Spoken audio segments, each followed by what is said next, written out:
للشعب المغربي وألف مبروك للمنتخب المغربي بهذا الإنجاز العظيم. هيدا الإنجاز التاريخي يلي عم بيحققه المنتخب المغربي. الله يوفقكم، كأنه لبنان ربح. ألف ألف ألف مبروك. وائل جسار. شو نقول للمغرب؟ ما بعرف شو بدنا نقول. شكرا شكرا شكرا شكرا 1000 مليار تريليار مرة. لك لو شفتوا الفرح بعيون الملايين، ملايين منهم ناس مش عرب واقفين مع المغرب. شوفوا الفرحة، انكم ترسموا فرحة بقلوب شعوب ملايين. كتر خيركم يا أسود الأطلس، كتر خيرك يا وليد، كتر خيركم يا نجوم 1-1-1-1. كتر خيرك يا مغرب اللي طلعتي هيك منتخب بيرفع الرأس. أنا مغربي ورح ضل مغربي حتى آخر يوم بعمري، لأنه المغرب بيرفع الرأس. وارفع رأسك أنت مغربي. مبروك للمغرب، عدنا أعصابنا بس بالأخير ربحتوا. ألف ألف مبروك للمغرب وللعرب. مبروك مبروك. لنا الركن المغربي باذن الله عقبال النهائي يا رب والكاس بقى. فرحتونا وفرحتوا الشعب العربي كله، والف مبروك يا مغاربه، الف مبروك يا مغرب. Mamma mia, che mondiale, che Marocco che abbiamo qua, oh, Portogallo. Ma! Oh mamma mia, via da lì. Non è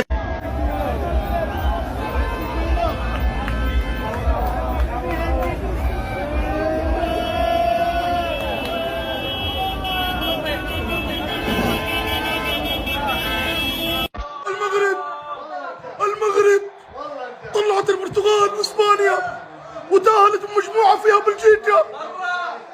الآن تقصي رونالدو. يا الله.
تاريخي وغير مسبوق لمنتخب عربي اللي فرح ليس المغرب فقط بل العالم العربي، أدهش العالم بكل أمانة. اليوم نجم نقولوا أن خريطة الكرة العالمية تغيرت بفضل المنتخب المغربي اللي لأول مرة ربما باش نشوفوا فريق غير مرشح وقادر باش يرفع كأس العالم. اليوم المغرب كان وراء 35 ألف متفرج في قطر. نحس اللي كأنه المغرب ما لعبش في قطر فقط، لعب حتى في موقعه في المغرب. اليوم عاد الناس الكل قلبه يدق على المغرب، على المنتخب العربي، فخرا لهذا الفريق.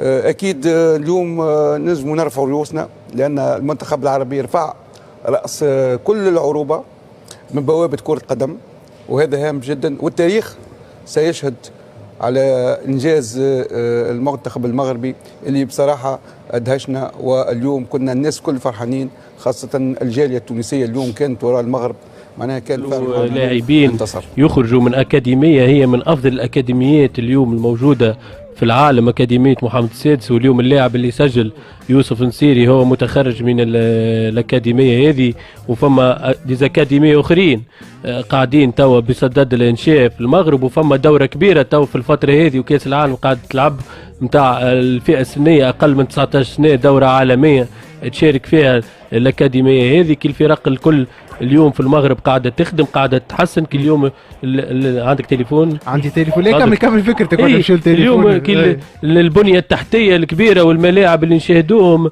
عند الفرق الكل، والمقابلات اللي تدور معناتها مقابلات في النهار، مقابلات في الليل، مقابلات بحضور الجمهور، مقابلات الفار موجود، معناتها توفر كل شيء. ما عادش نجموا نحكيو حتى على حلم الحقيقة مع لاعبين اللي مولودين في أوروبا الحقيقة، وفي الناحية هذه الجزائر والمغرب للأسف يفوتونا. يمكن قوة السكاوتينج اللي عندهم، يمكن هذاك احنا شعلنا وجبنا في أوروبا، لكن أنا شاهدنا اللاعبين اليوم تاعهم هما اللي خاصة اللي يلعبوا في أوروبا، وكذلك اللي متخرجين من المغرب. معناتها فما 10 لاعبين راهو متخرجين بطولة مغربية، دونك صنعوا الفارق. صنعوا الفارق وحققوا الحلم مع رئيس جامعة قوي داخل الميدان وخارج الميدان. واليوم النفوذ المغربي من الناحيه الرياضيه ومن كل النواحي، دونك عادي باش الحلم يولي حقيقه بالنسبه للمغرب. ومبروك مره اخرى للمغرب وللشعب المغربي. النقاط اللي طرقت لهم الكل، كل نقطه تستحق ديبا في حد ذاتها، كل نقطه تستحق ديبا. قبل هذا باش نمشيو لقطر،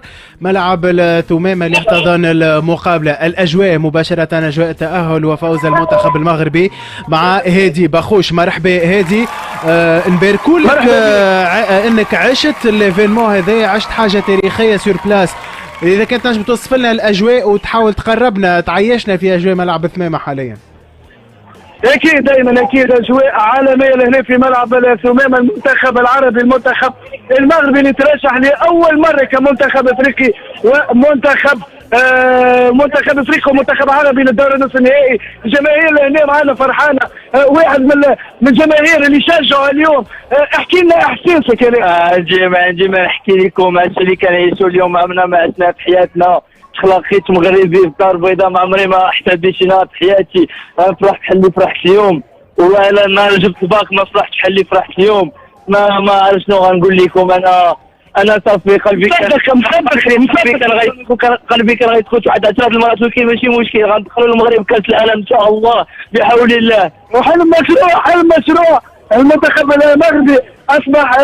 المغربي اصبح يطمع للكيس يا ايمن. هنا الجماهير المغربيه فرحانه هنا، مش كان الجماهير المغربيه، فما العديد من الجماهير لهنا بارتو في المغرب.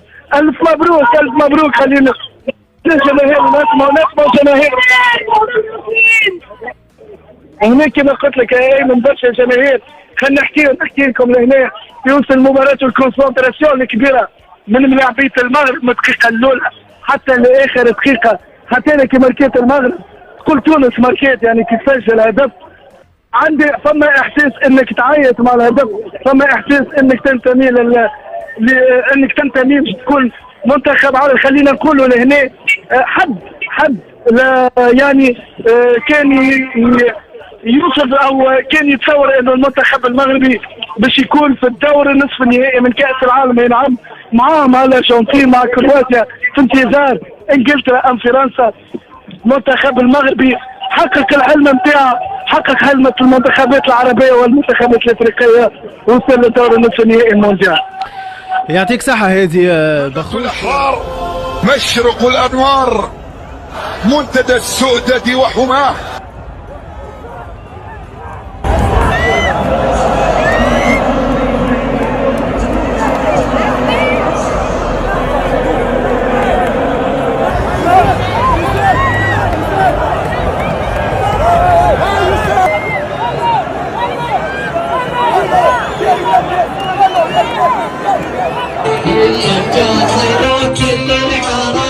منتخب المغرب